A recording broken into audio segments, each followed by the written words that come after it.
Tired of hearing the same message like this? Please use the official app at voiceforge.com/app.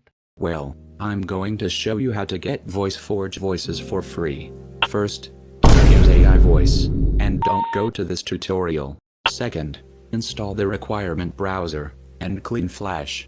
This won't work on the modern browser like Chromium and Firefox forks. Once you install the requirement browser, open the ones you prefer and enter Flash themes, and sign up.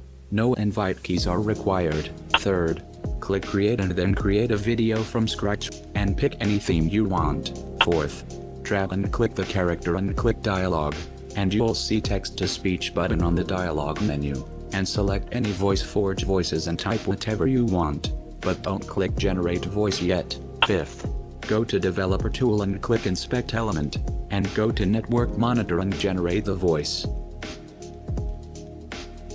Why, hello there. And finally, right-click on the random number, and open new tab and click Save As. And now you can use Voiceforge text-to-speech to use it for fan-made episodes of Ostaverse text-to-speech series, or just make the video similar to this. Thanks for watching.